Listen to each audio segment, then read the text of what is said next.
বসেছে নাকি? কোথায়? রবীন্দ্র সদনে।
এদিকে দেখো আমাদের দুজন আগে খাওয়াচ্ছে কিন্তু নিজে খাচ্ছে না, তো ওইটাই যে বলছে তোমরা খাও আমি পরে খাবো।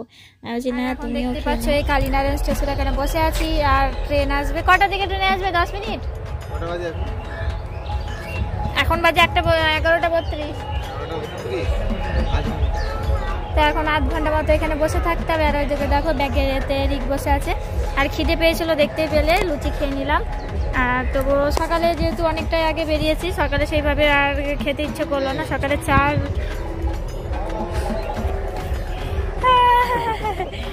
তো এই হচ্ছে সকালবেলায়, বাবু রোদে দাঁড়ায় না এই ছাওয়াতে, তো সকালবেলায় পাউরুটি আর এদিকে হচ্ছে চা খেয়েছিলাম এটাই হচ্ছে। আর হাত ধুবি তো এখানে একটু জায়গা বসার জায়গা পেলাম। দেখো এখানে হচ্ছে এর নিচে মানে হাত ধোয়ার নিচে এখানে জায়গা পেয়ে গেলাম। ওখানে জায়গা সব বুক সব বসে আছে। তো চলো ঠান্ডা ঠান্ডা হাওয়াও দিচ্ছে আর রোদও আছে, বেশ ভালোই লাগছে। আর বাড়ি গিয়ে তোমাদের সাথে আবার কথা বলছি। এখন নিয়ে এসেছো? হ্যাঁ ছাতা ললিপপ, এসো আমার কাছে, এসো এসো এসো। তোমাকে এইগুলো খেতে আমি বারণ করেছি না, এগুলো ভালো না। কে কিনে দিয়েছে? বাবা।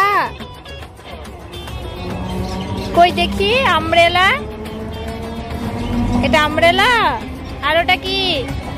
ট্রেন চলে গেল যা। এটা কিনে দিয়েছো কেন তুমি? কেন? যে চিনি দিয়ে এটা তৈরি করা। ওটা খায় না, ওটা রাখতে হয়, এটা খেতে হয়। ওটা পুরো চিনি দিয়ে তৈরি করা, ওটা খায় না, কিরমি হয়ে গেছে। এইটা খেতে হয় বাবু,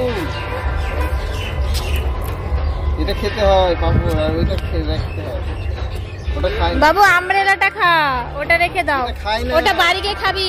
আচ্ছা রে দাও, যেটা খাবে খেয়ে দাও। কোনটা খাবি? তুমি তো দোষ আছো। এটা বাড়ি গিয়ে এটা খাবি। ওটা পুরো চিনিতে ভরা, কিরমি হয়ে গেছে, জানে না।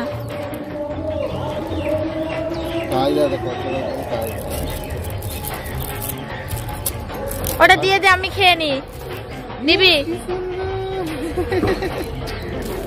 দে আমাকে, আমি খাই।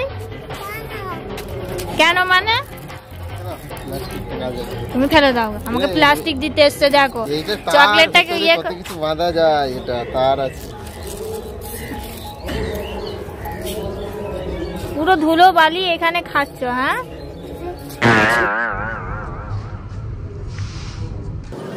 তো এইখান থেকে এই ট্রেনটা ছাড়লো, এই ট্রেনটা আবার যাবে বহরমপুর যাবে, আর ওই দিক থেকে যেটা আসবে সেটা হচ্ছে আমরা যাব। আর এখানে দেখো দোলের দিনে এখানে কৃষ্ণ সেজেছিল, তো আমি আর মানে কাছ থেকে যাইনি। তো এখানে অনেকেই দেখছে, তো এদেরকে হয়তো এখানেই হয়তো এদের মানেই ছিল, প্রোগ্রাম ছিল। আর দেখো রিক ওর বাবার কাঁধে চেপে ঘুরে বেড়াচ্ছে। ট্রেন অনেকক্ষণ পরে এলো, প্রায় আধ ঘন্টার পরে বসিয়েছিলাম। আর এখানে টোটো উঠে পড়েছি, আর আমরা শান্তিপুরে মানে পৌঁছে গেছি। আর এবার আমার বাড়ি যাওয়ার পালা। তো দেখো রাস্তাতে যেতে যেতে সেইগুলো তোমাদের সাথে ক্যাপচার করলাম। মানে হোলি খেলে আর সব ভূত হয়ে গেছে। আমাদের এখানে একটা পার্ক আছে, সেই পার্কেই কিন্তু খুব ভালো একটা প্রোগ্রাম হয়। গত বছরে কার্তিক পিয়ালি তোমরা অনেকেই জানো, চেনো, তো ওরা এসেছিল। তখন তোমাদের সাথে আর শেয়ার করা হয়নি, তখন আমি ফোন নিয়ে যাইনি, জাস্ট ওখানে গেছিলাম পার্কে। তো চলো, আর এদিকে চলে এসেছি। এসেই কিন্তু যেটা আমি এখনও ড্রেসও চেঞ্জ করিনি, যেটা আমাকে চেঞ্জ করতে হয় এসেই প্রথমে ভালো করে ঝেড়ে তারপরে চাদরটা পেতে দিতে হয়, কারণ আমার ছেলে উঠে না, নাচ করে, বসে, শয়। তো এই কাজটা আমি আগে করি, তারপরে এই ড্রেসগুলো সব কেচে দেব। একেবারে যখন বাইরে থেকে এসেছি আর ড্রেসটা ছাড়লাম না, কারণ এখানেও ধুলোবালি কাজ করতে হবে।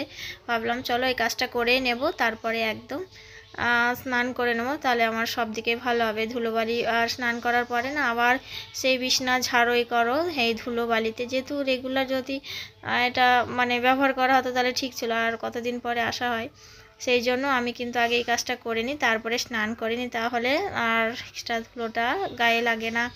এদিকে দেখো কিন্তু এই গাড়ি দুটো এখানেই থাকে, আরও জানে কোথায় গাড়িটা থাকে। এসে আমাকে বলে মা গাড়ি দাও। তো এবার আমি সব বালিশ, বাস বালিশ এগুলো সব খুলছি কি বার করছি। এবার বালিশের ওয়ারটা আমি চেঞ্জ করব, কভারটা। তো এদিকে রিক খেলছে আর আমি এই কাজগুলো করে নিই ফাঁকে। চলো পরে আবার কথা বলছি।